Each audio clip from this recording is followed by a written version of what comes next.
বিসমিল্লাহির রহমানির রহিম। আজকে হযরত শাহ মখদুমের এই পুণ্যভূমি রাজশাহীতে অনুষ্ঠিত নির্বাচনী জনসভার সম্মানিত সভাপতি, মঞ্চে উপস্থিত ধানের শীষের প্রার্থীবৃন্দ সহ সহকর্মীবৃন্দ এবং আমার সামনে উপস্থিত হাজারো লক্ষ রাজশাহী, নাটোর, চাঁপাইনবাবগঞ্জ থেকে আগত প্রিয় ভাই ও বোনেরা, উপস্থিত মুরব্বীবর্গ, আসসালামু আলাইকুম। আসসালামু আলাইকুম। কেমন আছেন আপনারা? আজ বহু বছর পরে আপনাদের সাথে দেখা হলো, 22 বছর পরে।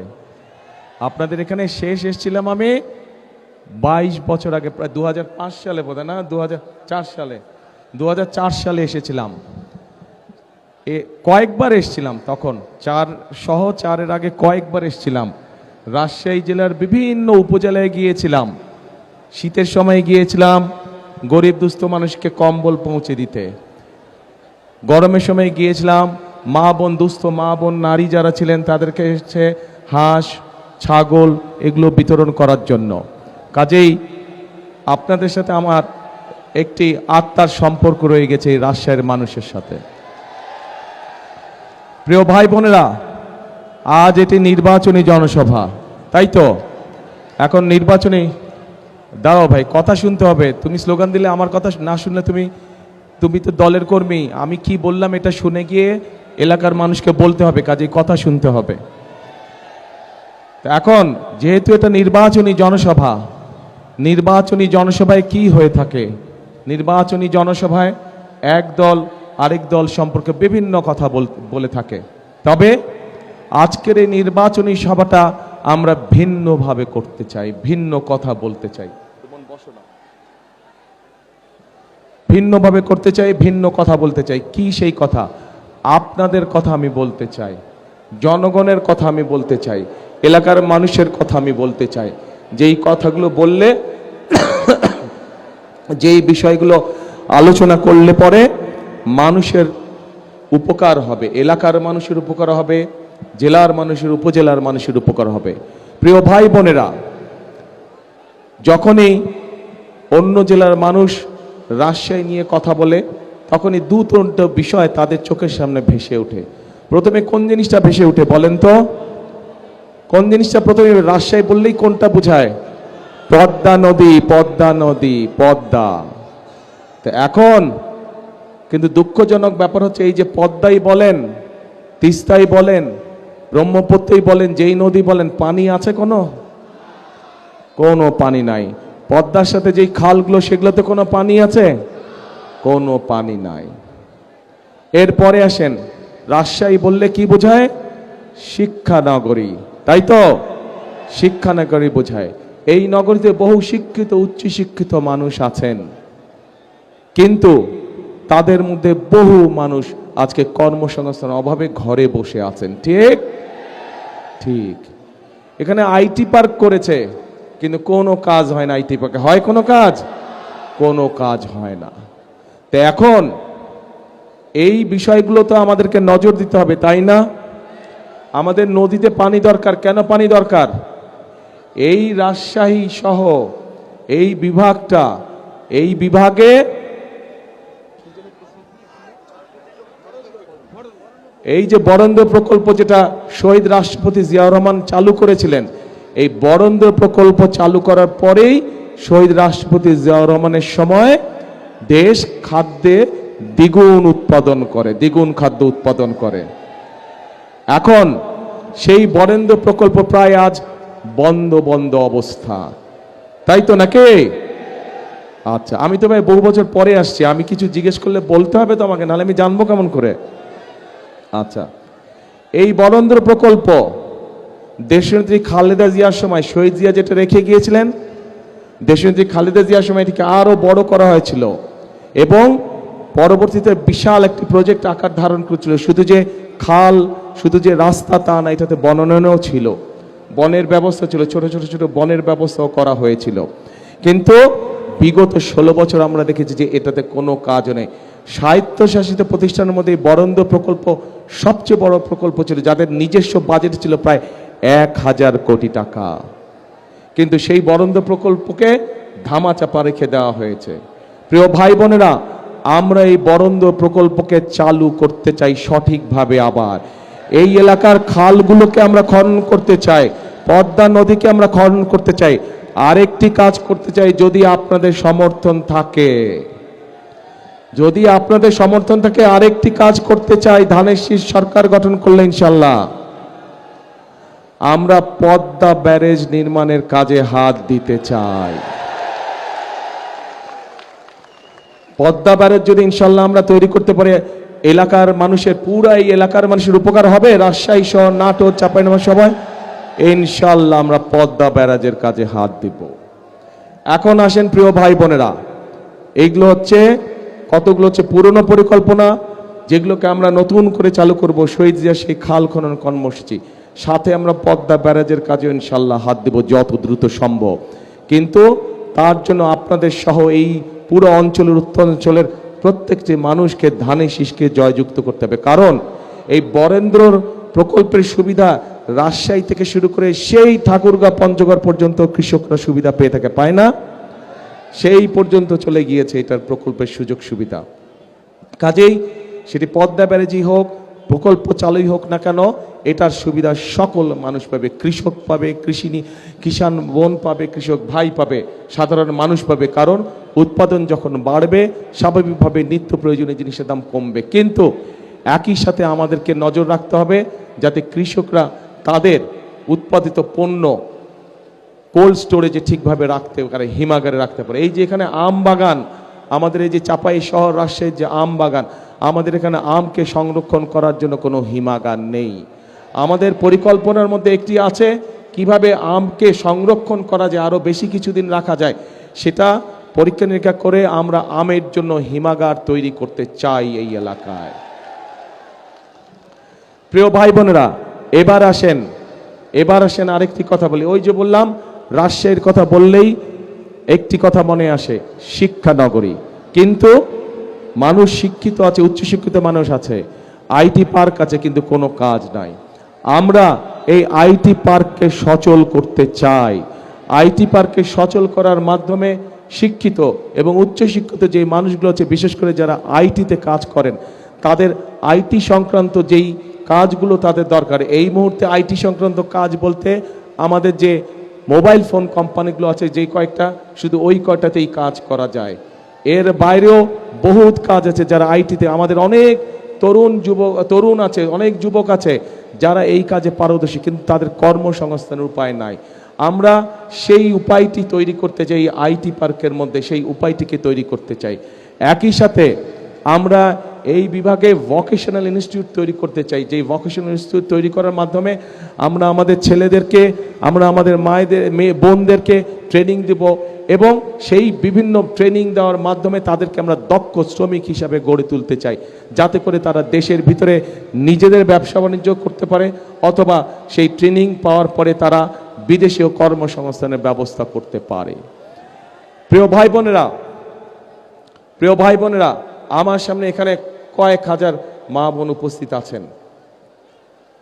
আপনারা দেখেছেন যে দেশনেত্রী খালেদা জিয়া যখন রাষ্ট্র পরিচালনার দায়িত্বে ছিলেন, তখন উনি একটি পলিসি গ্রহণ করেছিলেন যে আমাদের নারীদেরকে, মেয়েদেরকে শিক্ষিত করতে হবে, এবং সেই জন্যই ক্লাস 1 থেকে ক্লাস 12 পর্যন্ত মেয়েদের শিক্ষা ব্যবস্থা ফ্রি করে দেওয়া হয়েছিল, যার ফলে বাংলাদেশে এখন মেয়েদের শিক্ষিতের হার যে কোনো সমাজে অনেক বেশি। কিন্তু শুধু শিক্ষা দিলেই চলবে না, শিক্ষার সাথে সাথে তাদেরকে স্বাবলম্বী করে তুলতে হবে, অর্থনৈতিকভাবে স্বাবলম্বী করে গড়ে তুলতে হবে। এবং সেই জন্যই আমরা প্রত্যেকটি মায়ের হাতে, প্রত্যেকটি গ্রামে শহরে প্রত্যেকটি মায়ের হাতে আমরা ফ্যামিলি কার্ড পৌঁছে দিতে চাই।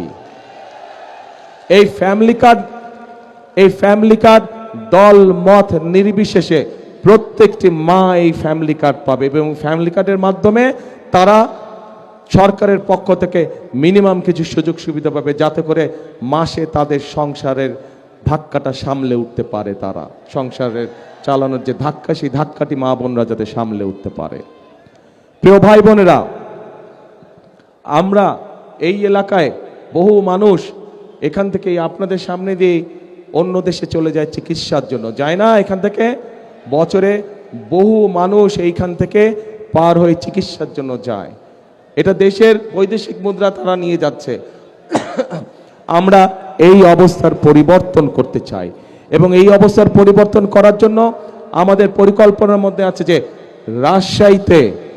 রাজশাহীতে আমরা বিশেষায়িত কোনো হাসপাতাল তৈরি করতে পারি কিনা, যার ফলে এই এলাকার মানুষ সহ সমগ্র দেশের মানুষ চিকিৎসা সুবিধা পায়, যাতে করে আমরা বৈদেশিক মুদ্রা দেশে রেখে দিতে পারি, যাতে করে দেশের মানুষ দেশে থেকেই ভালো চিকিৎসা গ্রহণ করতে পারে। প্রিয় ভাই বোনেরা, এই রাজশাহী সহ পুরো উত্তরাঞ্চল মূলত কৃষি নির্ভর।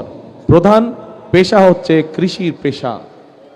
কৃষি পেশা সংক্রান্ত যে সকল ইন্ডাস্ট্রি করা সম্ভব, সেগুলোর একটি তালিকা কম বেশি আমরা তৈরি করেছি, এবং ইনশাল্লাহ 12 তারিখে নির্বাচনের পরে সরকার গঠনে সক্ষম হলে সরকার থেকে সব রকম সহায়তা দেওয়া হবে।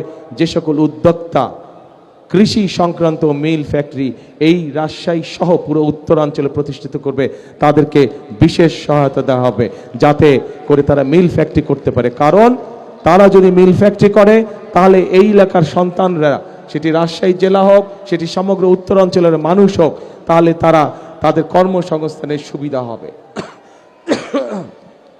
প্রিয় ভাই বোনেরা, যেহেতু রাজশাহী সহ উত্তরাঞ্চলের অধিকাংশ মানুষ কৃষি কাজের সাথে জড়িত, যদিও সমগ্র বাংলাদেশেরই অধিকাংশ মানুষ কৃষি পেশার সাথে জড়িত, দেশের বৃহৎ একটি জনসংখ্যার বৃহৎ একটি অংশ কৃষি পেশার সাথে জড়িত।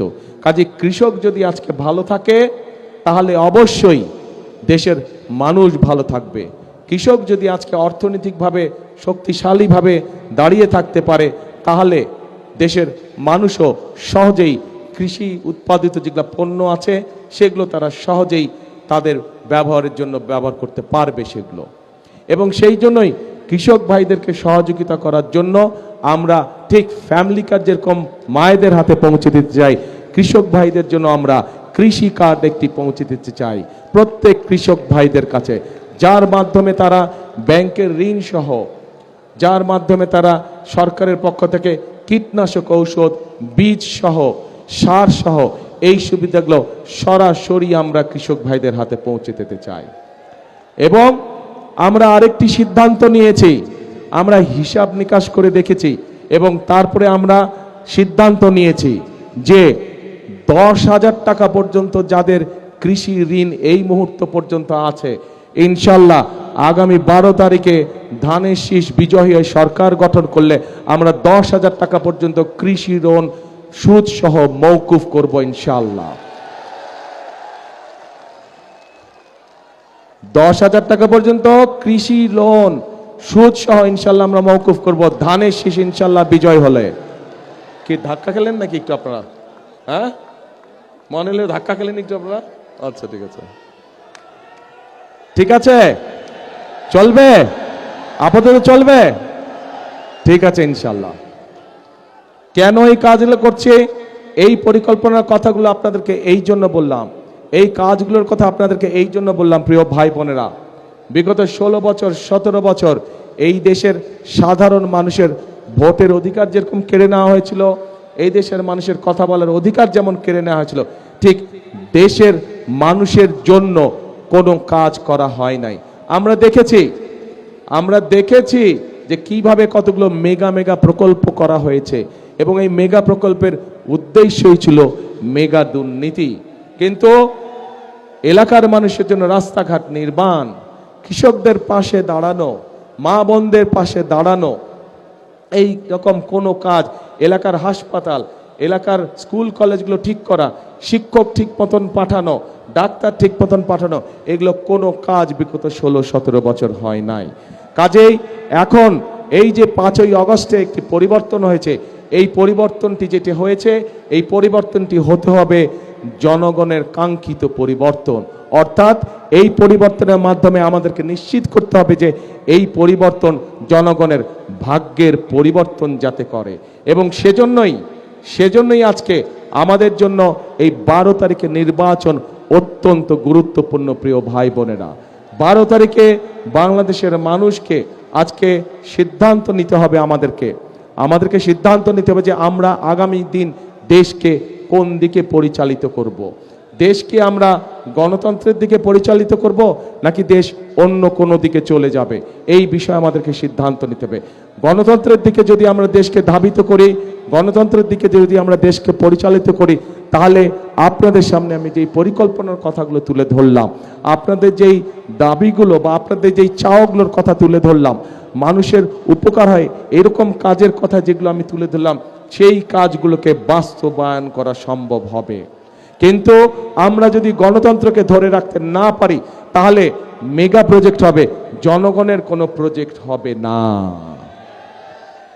কাজে প্রিয় ভাই বোনরা, জনগণের প্রজেক্টকে যদি বাস্তবায়ন করতে হয়, তাহলে অবশ্যই গণতন্ত্রকে বাস্তবায়ন করতে হবে, গণতন্ত্রের ভিত্তিকে মজবুত করতে হবে। কারণ গণতন্ত্রের ভিত্তি যদি মজবুত হয়, তাহলেই জনগণের কাছে জবাবদিহিতামূলক শাসন দেশে আসবে। জনগণের কাছে যারা জবাবদিহি করতে বাধ্য থাকবে, তারাই জনগণের জন্য কাজ করবে। অতীতে আমরা দেখেছি যারা ক্ষমতা দখল করে রেখেছিল, জনগণের কাছে তাদের কোনো জবাবদিহিতা ছিল না। এবং জনগণের কাছে যেহেতু তাদের কোনো জবাবদিহিতা ছিল না, সেজন্যই আমরা দেখেছি দেশে কিভাবে দুর্নীতি হয়েছে, দেশে কিভাবে অনাচার হয়েছে, দেশে কিভাবে গুম হয়েছে, দেশে কিভাবে খুন হয়েছে, দেশে কিভাবে লক্ষ লক্ষ মানুষ গায়েবী মামলা নির্যাতনের শিকার হয়েছিল। প্রিয় ভাই বোনেরা, আসুন আজকে আমাদেরকে ঐক্যবদ্ধ হতে হবে এবং ঐক্যবদ্ধ হওয়ার মাধ্যমে আমাদেরকে অবস্থার পরিবর্তন করতে হবে। অবস্থার পরিবর্তনের অর্থ যে কোনো মূল্যে গণতন্ত্রকে সুসংহত করা, গণতন্ত্রের ঝান্ডাকে উপরে তুলে ধরা, কোনোভাবেই গণতন্ত্রের ঝান্ডা যাতে নেমে যেতে না পারে, এ ব্যাপারে আমাদেরকে সতর্ক দৃষ্টি রাখতে হবে। প্রিয় ভাই বোনেরা, আমরা শান্তিতে বিশ্বাস করি। কারণ শান্তিতে এই জন্য আমরা বিশ্বাস করি, শান্তি থাকলে আমি যেই কথাগুলো আপনাদের সামনে বললাম, সেই কাজগুলো আমরা বাস্তবায়ন করতে চাবো। আমরা ঝগড়া ফ্যাসাদ বিবাদের মধ্যে যেতে চাই না, এবং যেতে চাই না বলেই আজ আমি এখানে দাঁড়িয়ে কারো কোনো সমালোচনা করছি না। বরং আমি যদি সমালোচনা করি, আপনাদের কোনো লাভ হবে? আপনাদের পেট ভরবে? আপনাদের কর্মসংস্থানের ব্যবস্থা হবে? আপনাদের কৃষি লোন 10,000 টাকা যে মওকুফ করব আমরা, সেটা করা সম্ভব হবে? ওটা করা সম্ভব হবে না। সেজন্যই আমি কারো সমালোচনায় যেতে চাই না। কিন্তু কোথাও যদি কোনো অনাকাঙ্ক্ষিত কোনো ঘটনা ঘটে থাকে, অন্তর্বর্তীকালীন সরকার আছে, তাদেরকে বলবো সঠিক সুষ্ঠু তদন্ত করুন, সঠিক সুষ্ঠু তদন্ত করুন। সেই তদন্তে যদি বিএনপির কোনো ভূমিকা থাকে, সঠিক তদন্ত করার জন্য আমরা সহযোগিতা করব, সাহায্য করব। কিন্তু অবশ্যই ঘটনার সঠিক তদন্ত হতে হবে, সঠিক তদন্ত অনুযায়ী দেশের আইন অনুযায়ী বিচার হতে হবে। যদি কোথাও কোনো বিভেদ, কোনো সমস্যা হয়ে থাকে, আমাদের পক্ষ থেকে পরিষ্কার কথা, আমরা দেশে শান্তি চাই। মুসলমান, হিন্দু, খ্রিস্টান, বৌদ্ধ সকলকে নিয়ে আমরা শান্তিতে বসবাস করতে চাই এই দেশে। 71 সালে যখন দেশ স্বাধীনতার যুদ্ধ হয়েছিল, তখন আমরা যখন যুদ্ধে ঝাঁপিয়ে পড়েছিলেন, মুক্তিযোদ্ধারা যখন যুদ্ধে ঝাঁপিয়ে পড়েছিলেন, তখন আমরা কেউ দেখিনি কার কোন ধর্ম। 2024 সালের 5ই আগস্ট যখন দেশের মানুষ রাজপথে নেমে এসেছিল স্বৈরাচারকে বিদায় করার জন্য, তখনও আমরা কেউ দেখিনি কার ধর্ম কোনটা, কে মুসলমান, কে হিন্দু, কে বৌদ্ধ, কে খ্রিস্টান। কাজে আজ দেশ গড়ার সময় এসেছে, আজ গণতন্ত্রকে রক্ষা করার সময় এসেছে। আজ আমরা ধর্ম দেখতে চাই না, আমরা দেখব ভোটার, আমরা দেখব মানুষ, আমরা দেখব সে বাংলাদেশি। তার সবচেয়ে বড় পরিচয় সে বাংলাদেশি, তার সবচেয়ে বড় পরিচয় সে গণতন্ত্রের বিশ্বাসী, শান্তিতে বিশ্বাসী।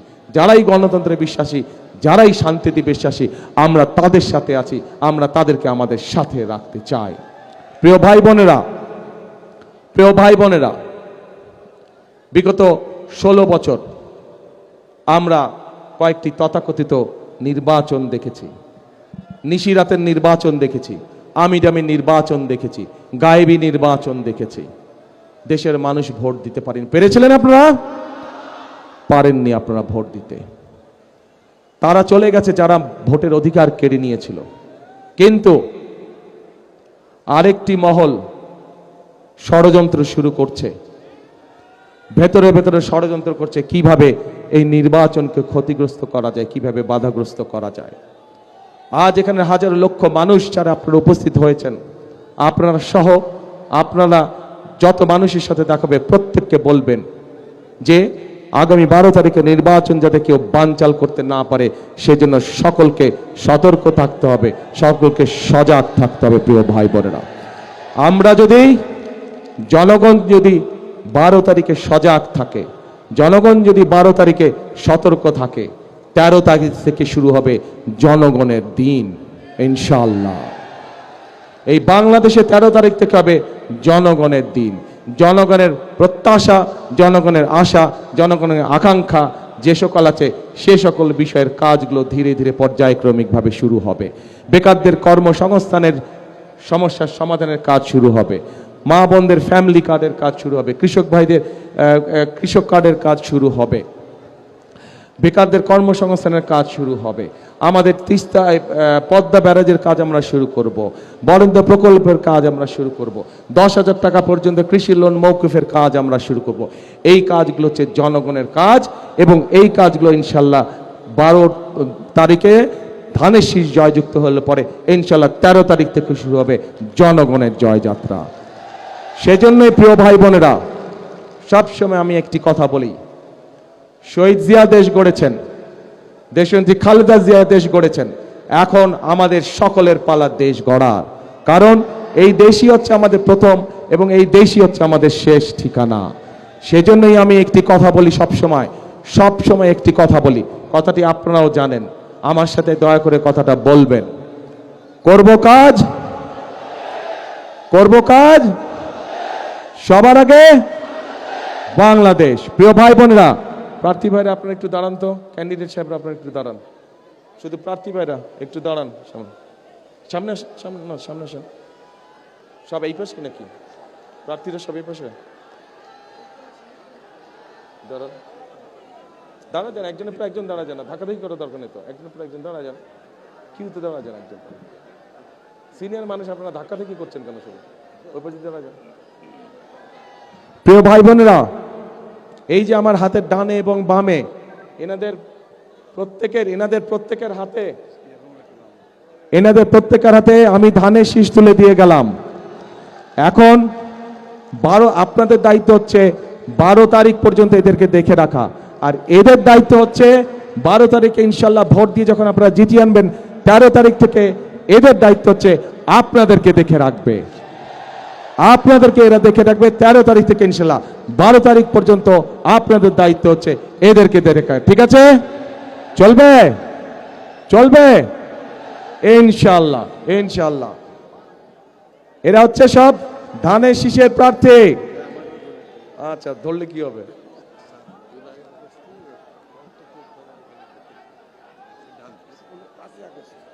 প্রিয়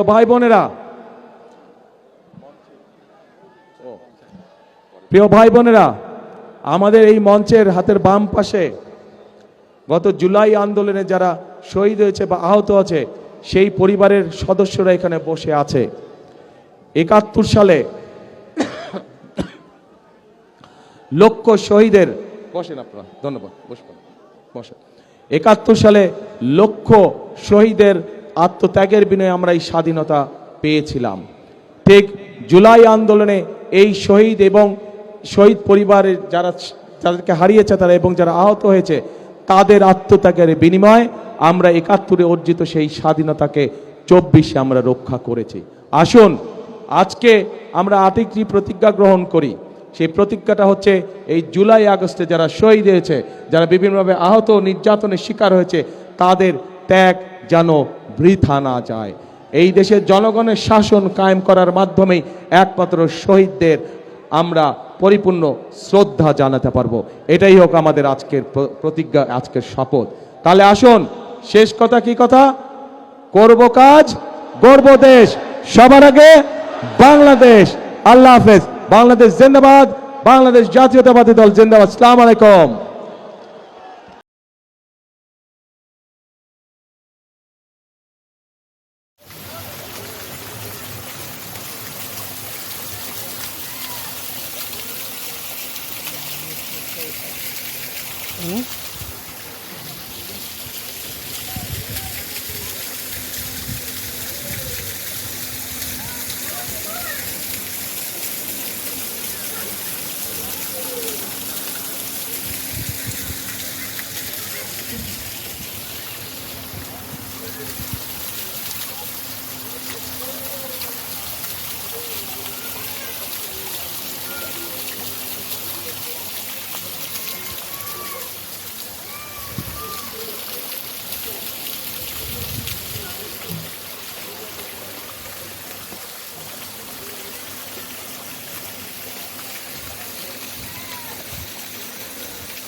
হুম